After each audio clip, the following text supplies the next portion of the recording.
Benvenuti, bentrovati, nuovo appuntamento, ultimo della settimana, quello del venerdì come di consuetudine. Parliamo di sport, www.venetoglobe.sport, lo facciamo attraverso la nostra web radio, web tv e naturalmente la produzione tutta di venetoglobe.com e trovate il tutto in modalità on demand. Ogni sera invece 19:40 siamo sul canale 95 di Caffè TV 24 per Veneto e Friuli Venezia Giulia, l'emittente del Nord Italia, Caffè TV 24, che si vede appunto in tutto il Nord Italia, Emilia Romagna e Marche compresa.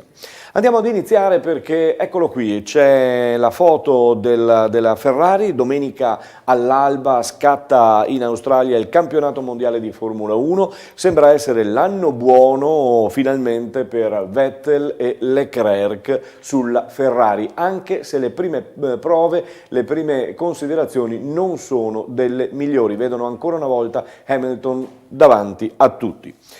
Nello sci, Paris Ready Super G vince anche l'ultima gara nella Repubblica d'Andorra e si prende la coppa di categoria. Non succedeva da diversi anni per quanto riguarda lo sci italiano. Complimenti.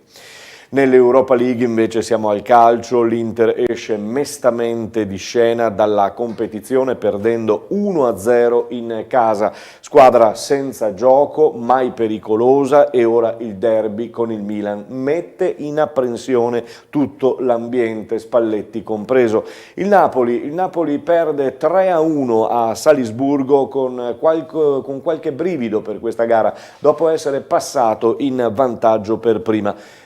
E ora avanti comunque le formazioni italiane, Juve comprese, nella Champions e nell'Europa League con gli abbinamenti usciti dall'urna. Si attendono in queste ore anche i nomi dei convocati per la nazionale di Mancini, che giocherà 2 gare di qualificazione per Euro 2020, una delle quali tra l'altro vicino anche a noi, e cioè a Udine contro la Finlandia. Si scenderà in campo il 23 marzo. Il 26 marzo invece la nazionale italiana giocherà a Parma contro il Liechtenstein. Per quanto riguarda la Serie A, già accennavo prima, il derby della Madonnina tra Milan e Inter è quello che catalizzerà la giornata, l'intera giornata, l'intero weekend. In questi giorni non si è fatto che parlare di questa partita. In Serie B invece inizia questa sera con Pescara-Cosenza come prima gara, poi di seguito le nostre venete, domani Foggia-Cittadella, poi Padova-Perugia, Verona-Ascoli, infine domenica il Venezia di Cosmi contro la Cremonese. Andiamo in Serie C dove c'è polemica in casa Lanerossi Vicenza dopo la sconfitta contro il Monza. Rosso, praticamente il figlio di Rosso, critica la direzione arbitrale, mentre da Monza si risponde stemperando il caso. Serie D, Girone C, siamo alla nuova giornata, si ritorna in campo domenica. Vi ricordiamo che ci sarà poi un turno infrasettimanale fissato per il 18 aprile, il campionato, vi do 2 date, si chiuderà il 5 maggio, play-off e play-out poi che inizieranno il 12 e il 19 maggio. Intanto la giornata di questo weekend prevede il Montebelluna in casa contro il Tamai per la formazione di Checco Feltrin, urge raggranellare ancora punti importanti per la propria classifica. Andiamo in eccellenza, che è il nostro campionato di competenza che seguiamo con le nostre telecamere. Questa settimana, questo fine settimana sarà un doppio appuntamento perché sabato saremo al D'Agostin di Pieve di Soligo per seguire Eclisse, Carini Pievigina e Vittorio Veneto, mentre poi saremo domenica alle 15 sempre al Giol di San Polo di Piave per seguire il Lia Piave che affronta la Luparense. Vediamo nell'ordine. Oltre a queste 2 partite c'è Noale Union Pro, anch'essa anticipata alle ore 15 sabato, poi Giorgione Liventina, Nervesa Treviso, Real Martellago San Giorgio Sedico, Union QDP Mestre. Ho lasciato per ultimo Tombolo Istrana perché qui abbiamo un contributo che si riferisce alla settimana scorsa, quando il Tombolo è andato a fare il Corsaro in casa dell'Eclisse vincendo per 1-0. Il presidente Romeo Vilnai. Allora, siamo con il Presidente perché il mister è squalificato, il secondo mister è in doccia, quindi Presidente, a lei tocca l'onere e l'onore di questi 3 punti strappati qui a Pieve di Soligo, tra l'altro al termine di una buona gara. Sì, diciamo che i 90 minuti, diciamo che sicuramente abbiamo meritato la vittoria. Anche se appunto si vede la differenza di squadra l'una dall'altra, comunque la volontà, la voglia di poter appunto ancora di poter arrivare ai play-out per salvarsi, siamo sempre pronti a lottare fino alla fine. Avete lottato perché avete rischiato addirittura anche il raddoppio ad un certo punto. Sì, chiaro, si poteva benissimo avere il raddoppio, eppure anche al 3, perché appunto il portiere ha fatto una parata appunto, per cui ovviamente però noi altri siamo soddisfatti lo stesso e credo che sia un risultato che mi dà morale per proseguire appunto di questo fine campionato. È un campionato abbastanza tosto, lo si sapeva insomma fin dall'inizio, no? Sì, diciamo che ci sono quelle squadre che sono partite, si sapeva già dall'inizio. Noi è chiaro che secondo me mi mancano dei punti, perché appunto visto anche oggi in campo si vede appunto che abbiamo avuto dei problemi, appunto magari anche dei risultati che si poteva appunto arrivare a qualche vittoria in più. Pedroso oggi dappertutto, nonostante l'età. È bravo soprattutto appunto perché è un generoso, uno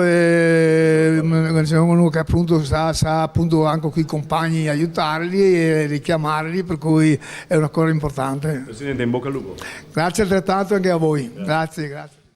Fiducia da parte del Presidente Romeo Vilnai per quanto riguarda appunto il tombolo, in bocca al lupo per raggiungere i play-out.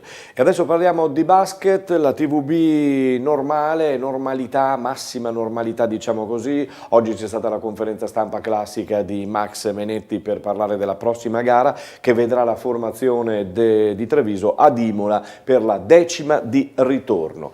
Andiamo in A2 femminile e andiamo a Ponzano dove c'è stata questa vittoria contro Bolzano, adesso attende l'Albino in trasferta, terzultimo della classifica. Ne approfittiamo per sentire un po' il campionato anche del Bolzano con il proprio tecnico. Eccoci qua, stava studiando i dati. Stavo guardando un po' di numeri della partita, è stata una partita abbastanza sostenuta come tono agonistico, sì, direi combattuta da entrambe le parti in maniera aperta.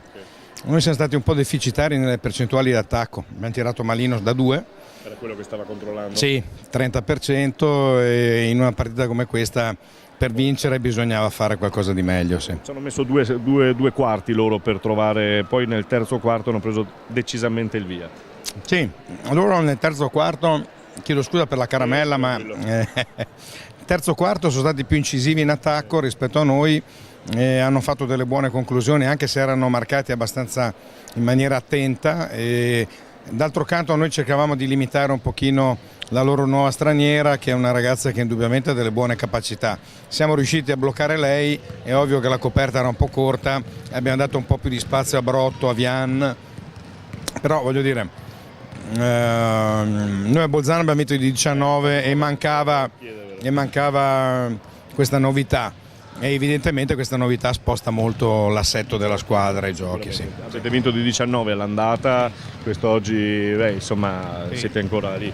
No, c'è un certo equilibrio, anche se oggi non contava la differenza canestri, perché loro sono abbastanza avanti nei punti. Quindi... Però avevano bisogno di punti. Esatto, ma noi avevamo bisogno dei 2 punti a prescindere dalle differenze canestri, perché noi non arriviamo evidentemente a 16 punti, no? Dobbiamo cercare di fare punti per strada dove riusciamo per cercare di toglierci un pochino dalla posizione scomoda, diciamo. Sì.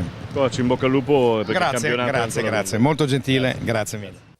Gentilissimo anche Alessandro Pezzi, tecnico di Bolzano. E allora lasciamo il basket, ricordiamo che la Ruker Samve affronterà in trasferta l'Olginate, anche per Marco Mian necessità di tornare alla vittoria. Limoco Volley Conegliano ha perso in casa per 3-0 contro le turche di Lecce Basi per quanto riguarda la Champions League. Sentiamo ancora qualche stralcio di interviste che abbiamo realizzato nella serata dell'altro giorno con il copresidente maschio. Appena terminata la gara, maschio è molto obiettivo, sentiamolo.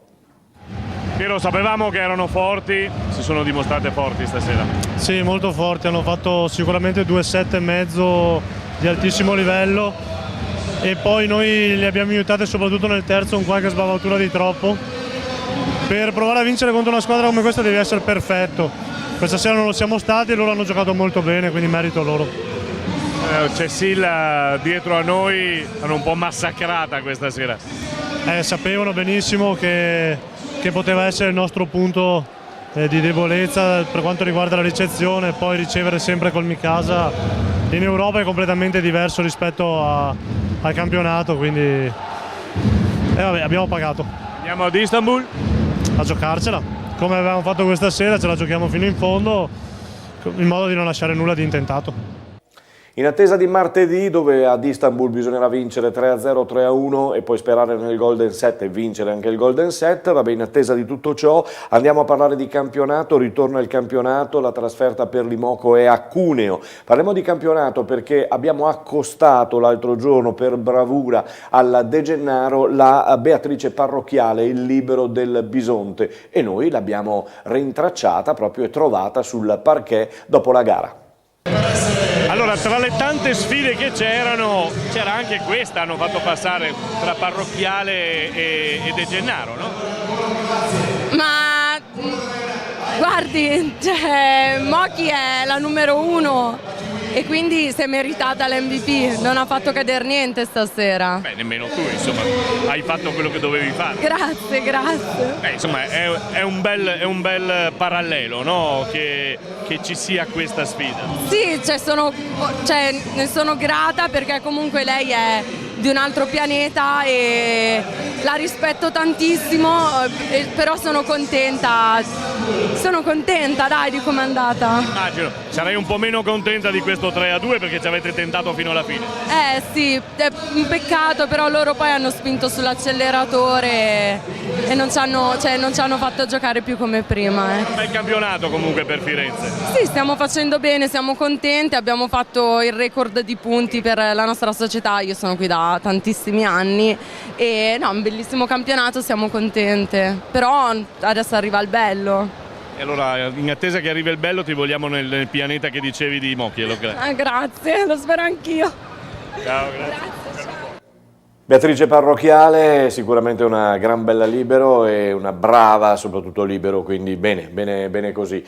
Parliamo di Benetton, parliamo di rugby perché è pronta a ritornare al lavoro, lo ha già fatto in questa settimana, ne avrà un'altra settimana di lavoro, arriveranno e ritorneranno i nazionali. A proposito di nazionale, la formazione che la nazionale italiana manderà in campo domenica alle 13:30 all'Olimpico il 16 marzo al punto all'Olimpico contro la Francia, sarà una formazione che vedrà fin dal primo minuto in campo Tiziano Pasquali del Benetton. Perché lo cito? Perché lui è romano, ha fatto una dichiarazione l'altro giorno dicendo da romano giocare all'Olimpico con la propria nazionale è il massimo, quindi in bocca al lupo a Pasquali, in bocca al lupo all'Italia, chissà che sia la volta di raccogliere qualche cosina, soprattutto una vittoria che manca da molto tempo. È tutto, noi ci fermiamo qui, vi auguriamo un buon weekend, poi lunedì ci ritroviamo perché vi raccontiamo tutti noi.